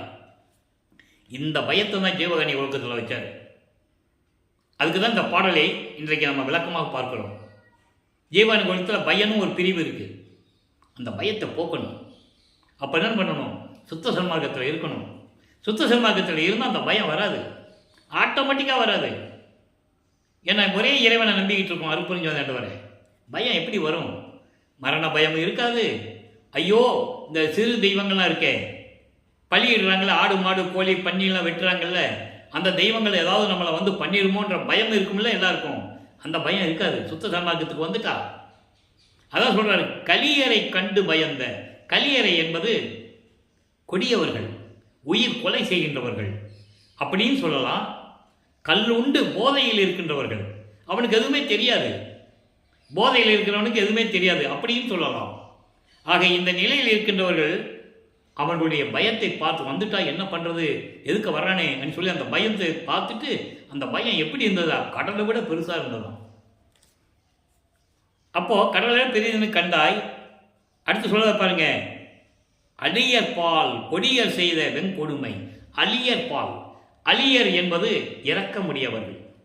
அப்போ இங்கே சுத்த சன்மார்க்கத்தை உள்ள கொண்டு வர்றாரு.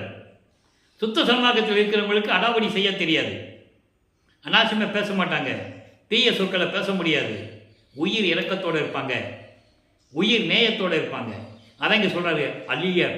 அலியர் என்பது இரக்கமுடையவர்கள், தயவோடு இருக்கின்றவர்கள். அவர்களை எல்லாம் இந்த கொடியவர்கள் வந்து வம்பு செய்து சண்டைக்கு இழுக்கும்போது அந்த கொடுமையை பார்த்து நான் எப்படியெல்லாம் நடுக்கமுற்றேன். என் நடுக்கம் ஆர் அறிவார். இப்படியெல்லாம் நான் நடந்து கொண்டிருந்தேன். ஏன் இவரையே சாதாரண மனிதன் நினைத்து இவரையே எவ்வளவு கேலி செய்தார்கள், கிண்டல் செய்தார்கள், அவமானப்படுத்தினார்கள்.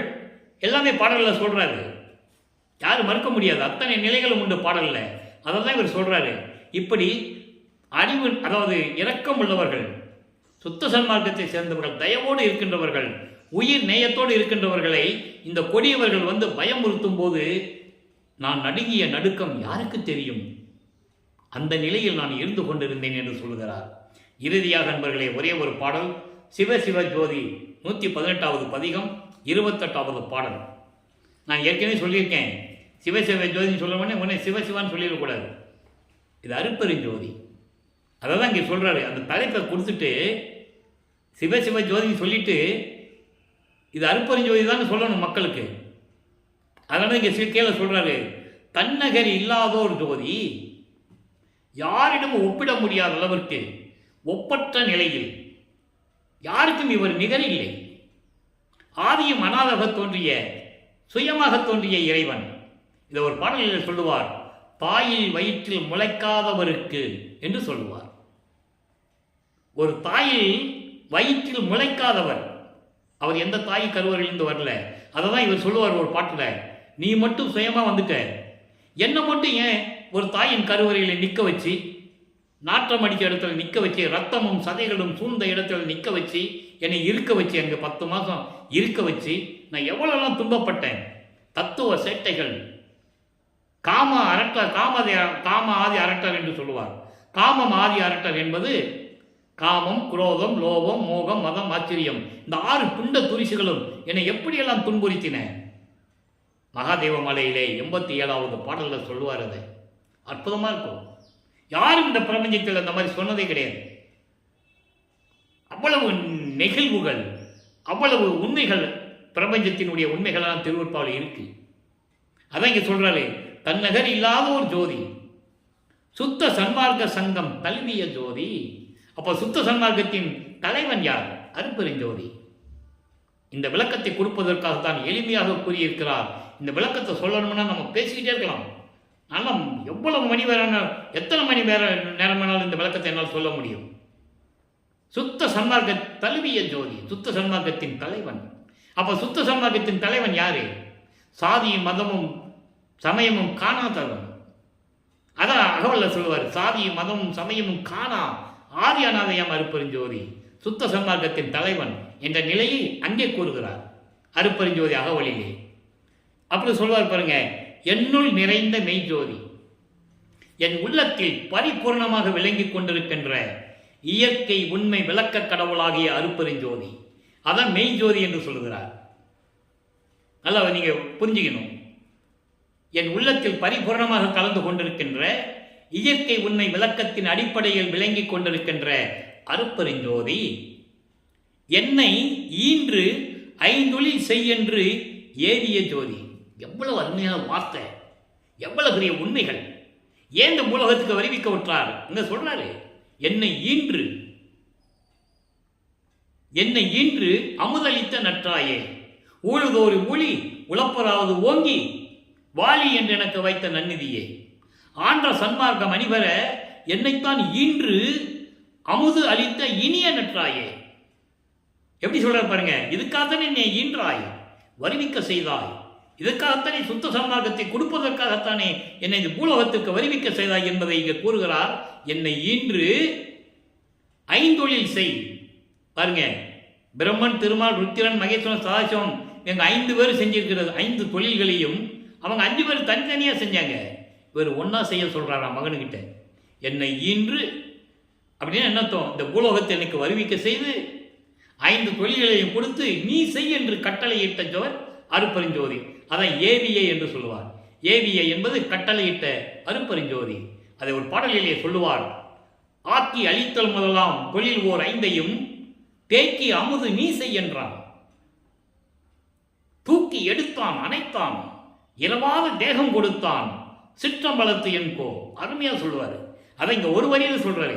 இதுக்கு விளக்கம் எவ்வளவு வேணாலும் சொல்லலாம், நமக்கு தான் நேரம் பத்தல, நேரம் போயிட்டு இருக்கு. ஆக 5 தொழிலை கொடுத்து பிரபஞ்சத்தை இயக்க வேண்டும் என்பதற்காகவே என்னை தன் அருளால் பெற்றெடுத்து ஒரு தாயின் கருவறையிலே இருக்க வைத்து இந்த பூலோகத்துக்கு வருவிக்க செய்து சமயங்களையும் மதங்களையும் மார்க்கங்களையும் நாட செய்து அதன் பிறகு சுத்த சன்மார்க்கத்தை கொடுத்து எனக்கு 5 தொழிலையும் செய் என்று கட்டளையிட்டவர் யார்? அருப்பெருஞ்சோதி. அப்ப இந்த பிரபஞ்சத்தை இயக்குறது யாரு? தெளிவா நீங்க புரிஞ்சுக்கணும். 5 தொழில் செஞ்சிட்டு இருக்கு யாரு? அதுக்குதான் இந்த பாடலை எங்களுக்கு விளக்கமாக நாம் தருகிறோம். என்னை ஈன்று 5 தொழில் செய்யென்று ஏவிய ஜோதி. ஆக பிரபஞ்சத்தை இயக்கிக் கொண்டிருக்கிறார் அருப்பெருஞ்சோதி ஆண்டவராகிய வல்லப்பமானவர்கள். எனவே அன்பர்களே, இப்போ வல்லப்பமானவர்கள் 6வது எட்டில் இருக்கும்போது இந்த நிலைகளெல்லாம் தொடர்ந்து கொண்டிருக்கிறது. இறைவனுடைய திருவிளையாடல் நடந்து கொண்டிருக்கிறது. ஒவ்வொரு நாளும் பார்த்து கொண்டிருக்கிறோம்.